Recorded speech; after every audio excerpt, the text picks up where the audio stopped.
Training praise Lord, welcome to this video. Hindi book basic புக்ஸில் வந்து stories இருக்கும். அதில் கொஞ்சம் கஷ்டப்பட்டு நான் படித்து புரிந்து கொண்ட ஒரு கதைன்னு அதில் சொல்ல விரும்புகிறேன். அது என்னென்னா, அந்த தேவ் और அசூர் அப்படின்னு சொல்லிட்டு ஒரு கதை நான் படித்தேன். அதில் வந்து அவங்களுக்குள்ளே ஏதோ போட்டா போட்டி நடந்திருக்கு. அதில் வந்து அசுரர்களை ஒரு டைனிங் ஹால்லையும் தேவர்களை ஒரு டைனிங் ஹால்லையும் வச்சுட்டு கையை இப்படி நீட்டி வச்சு ஒரு கம்பு வச்சு கட்டிட்டாங்களாம். அவங்களால கையால் எடுத்து சாப்பிட முடியாது, அது மாதிரி நீட்டி வச்சு கட்டிட்டாங்களாம். ஆனால் முன்னால் ஒவ்வொருத்தருக்கு முன்னாடியும் ஒரு கப்பில் பாயசம் இருக்குதாம், ஒரு ஸ்பூனும் இருக்குதாம். ஸோ இது எப்படி அவங்க சாப்பிட்றாங்கன்றது தான் போட்டி. அசுரர்கள் அவங்க வந்து இப்படி எடுத்து சாப்பிட முயற்சிக்கிறாங்களாம். ஆனால் கை கட்டப்பட்டு இருக்கிறதுனால அவங்களுக்கு கோபம் வந்து கத்துறாங்களாம்.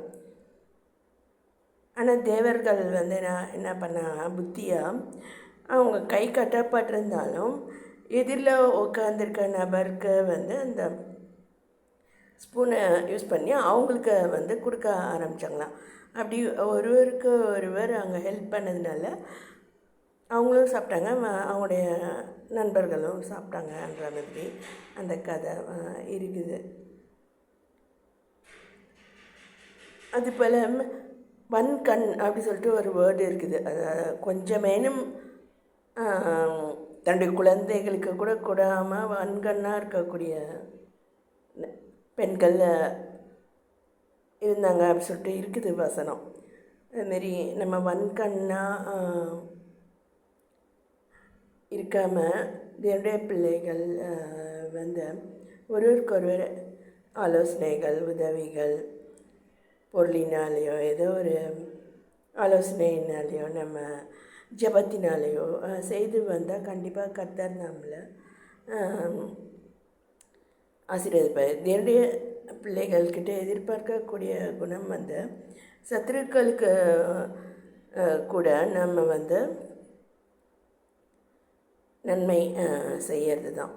உன் சத்துரு பசியாய் இருந்தால் அவனுக்கு ஆகாரம் கொடு, தாகமாக இருந்தால் குடிக்க தண்ணீர் கொடு, இதனால் அவன் தலையின் மேல் எரிகிற அக்கினி தழல்களை குவிப்பாய் அப்படி சொல்லிட்டு இருக்கேன்.